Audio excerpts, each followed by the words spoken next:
Os cozeiros de Santa Clara. Alex sempre soube que Santa Clara era um lugar onde as coisas não eram exatamente o que pareciam. A pequena cidade do interior, com suas casas de adobe e ruas de terra batida, guardava segredos como quem guarda sementes no bolso, quietos, mas prontos para brotar no momento certo. Ele mesmo era um deles.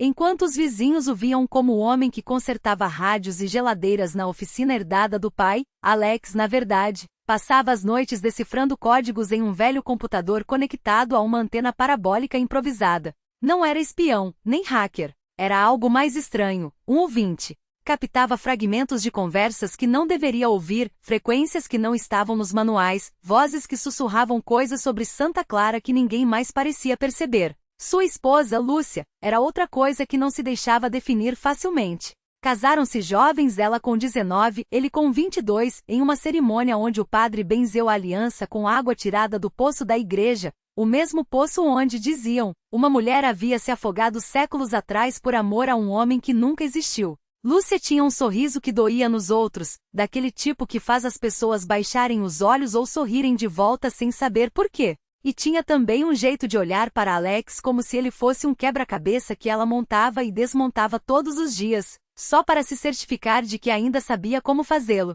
No dia do aniversário de 15 anos de casamento, Alex acordou com o cheiro de café queimado e o som de risadas abafadas vindo do quintal. Lúcia não estava na cama. Ele vestiu a camisa social que ela havia passado na noite anterior, para a ocasião, dissera, com um brilho nos olhos que ele não soube interpretar, e saiu pelo corredor, os pés descalços silenciosos no chão de tijolos frios.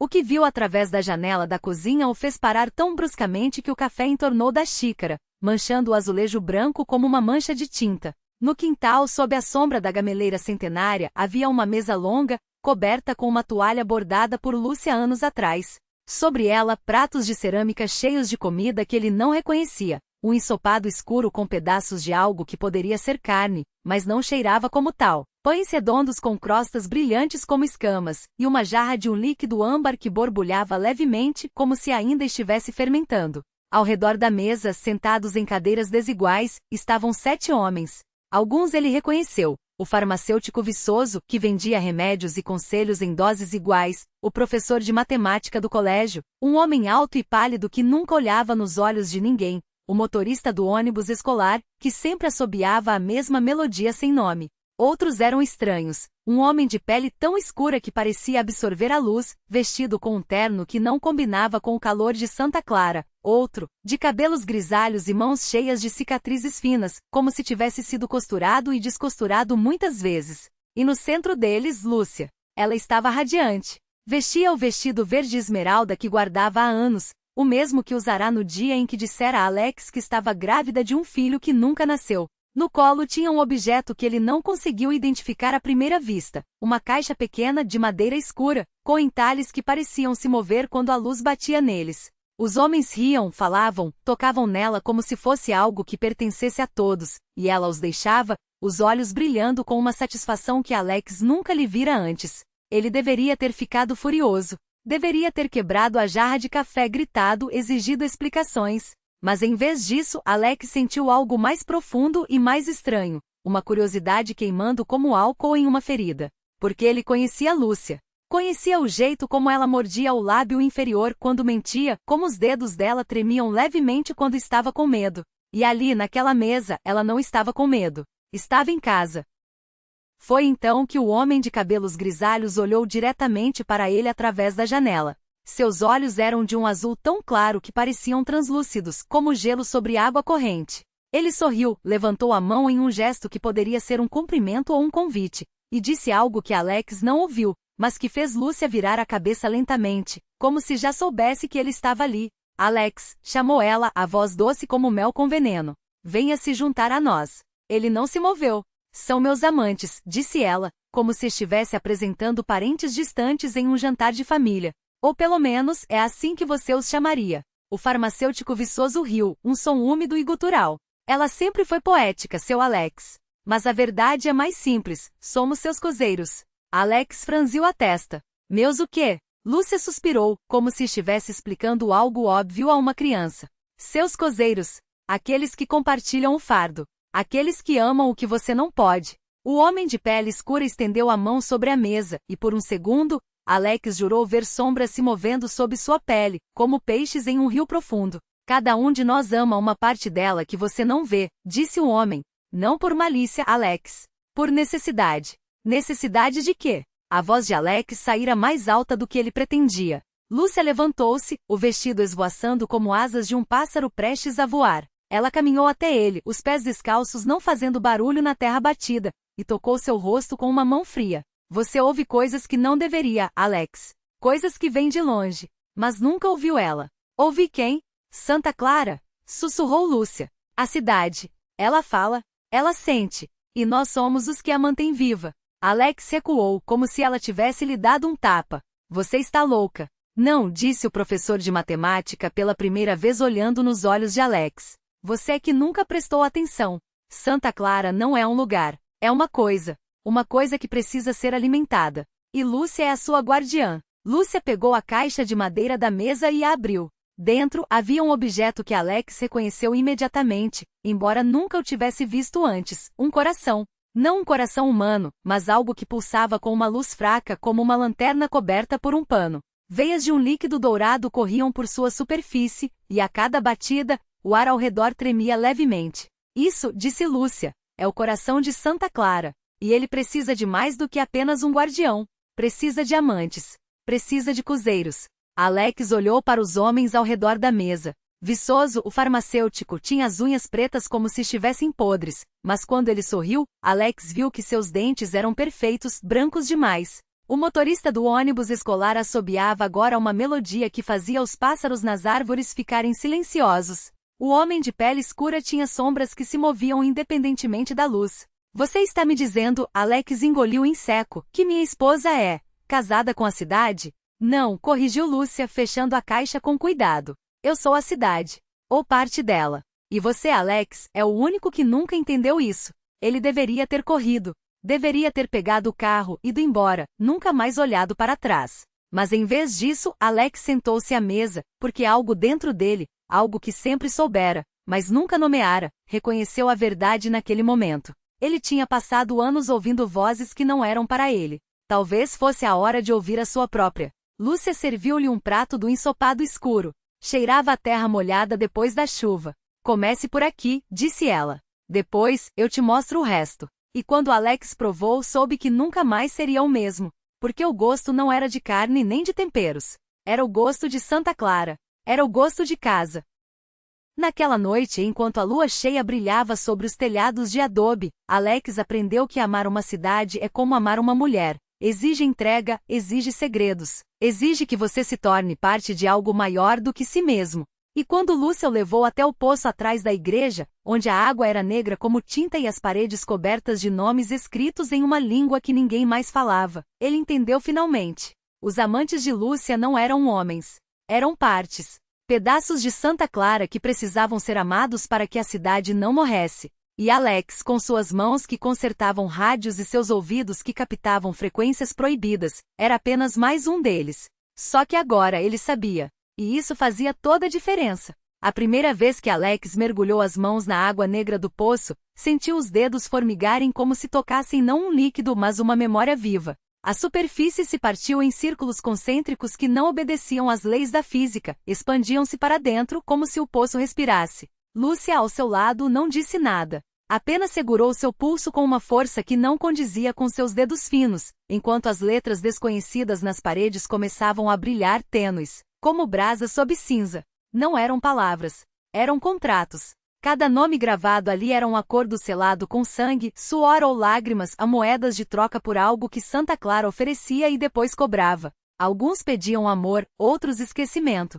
Havia um, escrito em espiral, que parecia ter sido riscado por unhas. Troco minha voz pela voz do vento. Alex reconheceu a caligrafia antes de entender por que era igual à de sua mãe, nos bilhetes que deixava sob seu travesseiro quando ele era criança, antes de sumir. Você está vendo isso? Perguntou, a voz rouca. Lúcia riu, um som que saía mais de sua garganta do que de sua boca, como se fosse eco de outra pessoa. Você está sentindo, Alex. Isso é diferente. E ele estava. Sentia o peso de cada nome como se fossem chumbos costurados em sua pele. Sentia especialmente um vazio onde deveria estar o nome de sua mãe, como se alguém o tivesse arrancado da parede com uma faca cega. Foi então que a água parou de se mexer. No fundo do poço, algo piscou. Não era reflexo da lua, nem brilho de peixe. Era um olho, grande, úmido com uma pupila vertical como a de um gato, mas com o íris manchado de cores que não existiam.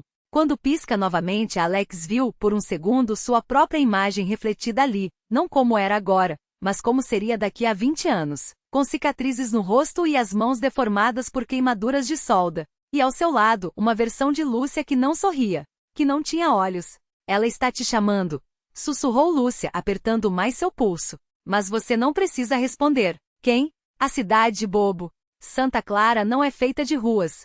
É feita de fome. Alex tentou recuar, mas suas botas pareciam presas ao chão, como se as raízes da figueira centenária ao lado tivessem crescido através da sola. A água subiu, lenta, formando dedos que se esticaram para tocar seu rosto. Quando a primeira gota escorreu por sua bochecha, ele soube. Não era água. Era óleo. Óleo de máquina de engrenagens antigas, daquelas que rangiam nos porões da estação de trem abandonada. Você conserta coisas, continuou Lúcia, agora com a voz sobreposta à dela mesma, como se duas pessoas falassem ao mesmo tempo. Mas Santa Clara não é um rádio quebrado.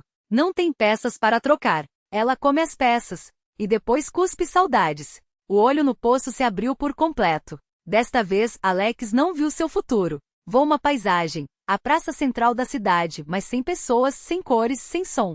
Só o contorno dos prédios como um negativo de fotografia. E no meio, uma figura agachada costurando algo com linhas de fumaça. Quando a figura levantou a cabeça, ele reconheceu o rosto. Era o dele. Só que não. Era o rosto que ele teria se fosse feito de retalhos de outros homens. De outros amantes de Santa Clara. Eu não quero isso, disse Alex, mas sua voz saiu distorcida, como se fosse transmitida por um alto-falante enferrujado. Lúcia solitou seu pulso. Seus olhos, antes castanhos, agora tinham faíscas douradas, como pepitas de ouro em rio escuro. Não é sobre o que você quer, é sobre o que você deve. Todo mundo em Santa Clara deve alguma coisa. Até eu. Ela ergueu a manga da blusa. No antebraço, onde deveria estar a pele, havia um mapa de cicatrizes finas, como trilhos de trem em miniatura. Alex tocou sem pensar. As linhas queimaram seus dedos. Isso é o que sobra, explicou Lúcia. Quando você dá algo para ela, Santa Clara deixa uma marca. A minha foi a memória do meu primeiro beijo. Eu não lembro de quem foi, nem onde, nem como. Só sei que doeu mais perder a lembrança do que teria doído perder a pessoa. Alex olhou para suas próprias mãos. As cicatrizes de solda, as calosidades, as unhas sempre sujas de graxa. Tudo isso eram marcas, sim, bate de uma vida que ele tinha escolhido. Não de uma dívida. E se eu não quiser pagar? Lúcia sorriu. Desta vez foi um sorriso verdadeiro, triste e afiado como uma lâmina de barbear. Então você vai ser como os outros. Os que tentam fugir. Ela apontou para o céu. Alex seguiu o dedo e viu. Entre as nuvens, não havia estrelas. Havia buracos. Pequenos como furos de agulha em tecido preto. E de alguns deles, pingavam gotas que evaporavam antes de tocar o chão. São os que ela não deixou ir, disse Lúcia. Santa Clara não prende ninguém. Ela só esvazia. Até sobrar só o formato da pessoa como uma casca de cigarra. Você já viu uma casca de cigarra, Alex? Parece que tem alguém dentro. Mas não tem. O poço começou a borbulhar. O óleo tinha sumido, mas a água agora cheirava a gasolina queimada e canela. Alex soube, sem que ninguém dissesse, que era o cheiro do medo de Santa Clara. O medo de ser abandonada. Você tem até o próximo luar, avisou Lúcia dando um passo para trás. Para decidir o que vai dar a ela. Porque uma coisa eu garanto, Santa Clara sempre cobra. E ela prefere cobrar em vida. Quando Alex olhou de volta para o poço, não havia mais água. Havia espelhos. Centenas de fragmentos refletindo pedaços de si mesmo, cada um com uma expressão diferente. Um chorava. Outro ria com dentes afiados demais. Um terceiro apenas observava com os olhos costurados. E no meio deles, bem no centro, havia um Alex que ele nunca tinha visto antes. Um que não tinha sombra. Alex esticou a mão em direção ao espelho sem sombra, mas seus dedos afundaram na superfície como se fosse mel derretido. O reflexo sem luz sorriu, um gesto lento, como se estivesse aprendendo a mover os lábios pela primeira vez. E então, sem som, ele falou. Não com palavras.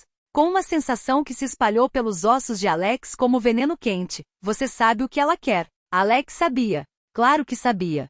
Santa Clara não queria ofertas. Não queria promessas nem sangue. Ela queria o que todo fantasma de cidade abandonada deseja, um nome que não apodreça na memória, um eco que não se perca no vento. Mas havia um problema. O Alex sem sombra apontou para o próprio peito, ou onde o peito deveria estar. Lá, sob a camisa que não existia, pulsava uma mancha escura em forma de S não de Santa Clara. De silêncio. Você não é dela, murmurou Lúcia, como se lesse seus pensamentos.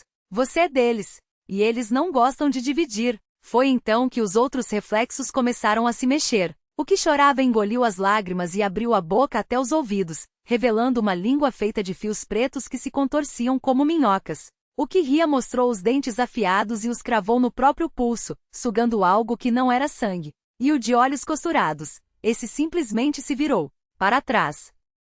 Alex sentiu o chão tremer quando coisa alguma começou a sair do poço. Não era Santa Clara. Não era nenhum dos espelhos. Era o que ficava entre eles, uma ausência com forma, um vazio que ocupava espaço. Cheirava a hospital abandonado e aquele momento exato antes de você lembrar de um pesadelo que teve quando criança. Corra, disse Lúcia, mas sua voz já estava distorcida, como se falasse de dentro de um rádio quebrado. Ou escolha. Alex olhou para o Alex sem sombra. Ele não corria, não gritava.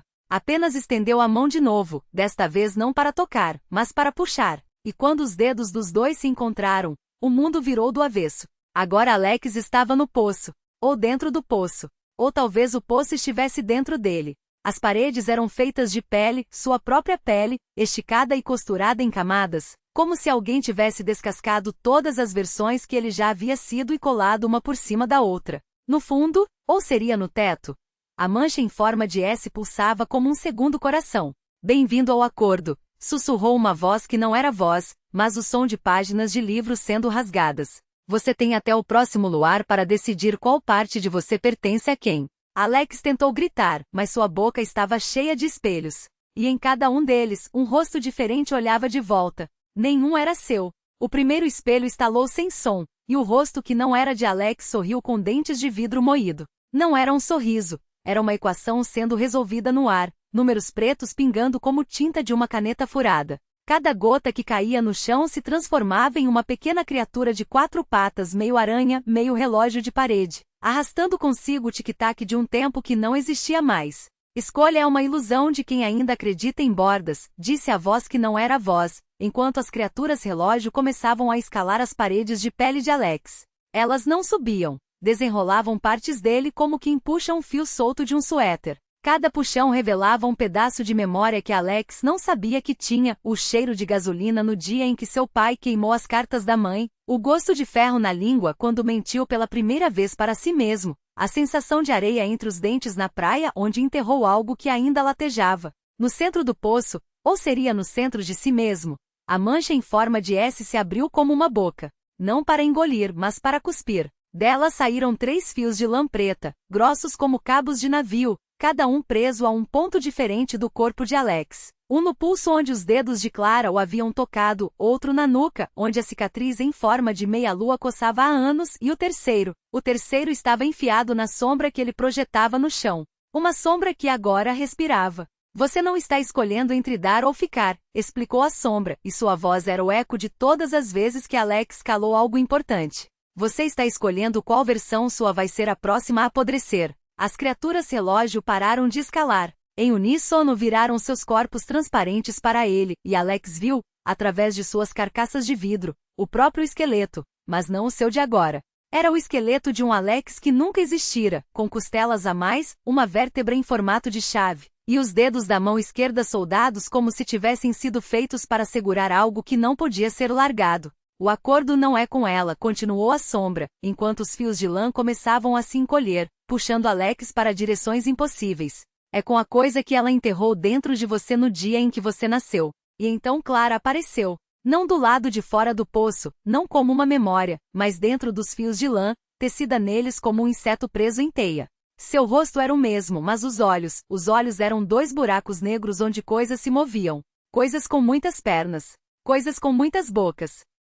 Você sempre soube que eu não era só eu, disse Clara, e quando ela abriu a boca não saiu som, saiu fumaça de livro queimando. A gente combinou isso antes de você aprender a falar. Lembra? Você chorou, eu te dei o dedo mindinho para segurar. e a gente assinou com sangue de formiga. Alex tentou negar, mas sua língua havia virado papel de seda, e cada palavra que ele formava se dissolvia em água antes de sair. Foi então que notou, o poço não era um lugar, era um contrato. E as paredes de pele não eram dele, eram delas. De todas as Claras que ele já havia conhecido, das que ainda conheceria, das que existiam em linhas do tempo onde ele nunca nascerá. A mancha em S pulsou novamente, e desta vez não cuspiu fios.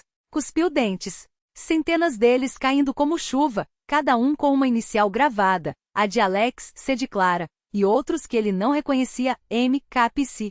Quando um deles caiu em sua mão, Alex sentiu a letra queimar sua pele como ácido, revelando por baixo não osso, mas madeira. Madeira velha, da cor de segredos guardados em caixas de música. Você tem até o luar, repetiu a voz que não era a voz, enquanto as criaturas relógio começavam a devorar os dentes no chão, mastigando-os em ritmo de valsa. Mas o luar aqui não é o da lua, é o da lâmina. E foi então que Alex entendeu. A escolha não era entre perder uma parte de si ou guardar tudo. Era entre quem ia segurar a faca. O relógio de ossos e a última dança. Alex fechou os punhos. Os dentes de madeira, fragmentos de vidas que nunca foram, queimavam como brasas em suas palmas. A voz que não era voz sussurrou mais uma vez, agora dentro dele, como um fio de linha costurando sua sombra à parede. Escolha, ou a lâmina escolherá por você. As criaturas relógio, corpos de engrenagens e pele de pergaminho pararam de mastigar. Seus olhinhos de rubi piscaram em uníssono, marcando o ritmo da valsa que nunca terminara.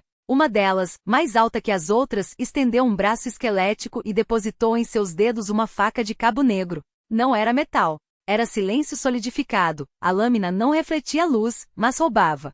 Cortar o fio que nos prende às linhas onde não existimos, Alex murmurou, compreendendo. Mas não é minha mão que deve sangrar. Com um movimento rápido, ele cravou a faca no próprio peito, não na carne, mas no vazio que pulsava onde seu coração deveria estar. O corte não doeu. Doeu lembrar. Vislumbres de uma Clara que nunca conhecera, de um Alex que morrera aos 7 anos, de um mundo onde S era apenas uma mancha de tinta em um mapa esquecido. Os dentes no chão gritaram. As criaturas relógio recuaram, suas engrenagens girando ao contrário, desmanchando-se em poeira de quartzo. A mancha em S se contraiu, revelando não um buraco, mas um olho, pupila diluída em todas as cores do medo. Você mentiu, Alex sorriu, com sangue de madeira escorrendo pelos lábios. A escolha nunca foi minha. Era sua. A voz que não era voz uivou quando ele arrancou a faca e a enterrou na mancha. O chão rachou como vidro e as linhas do tempo não cortadas estalaram como elásticos, ricocheteando de volta para o nada. Quando Alex abriu os olhos, estava deitado na grama do parque onde brincava aos 5 anos. O céu era azul demais, o sol quente demais. E em sua mão, um dente de leite seu com a letra agravada. Alguém o chamou. Ele virou. Clara sorria, segurando um peão de madeira. Você demorou, disse ela. A gente ia começar sem você. Alex guardou o dente no bolso. Sabia que em algum lugar, uma criatura relógio dançava sozinha, mastigando o vazio onde ela deveria estar. E desta vez a faca estava com ele.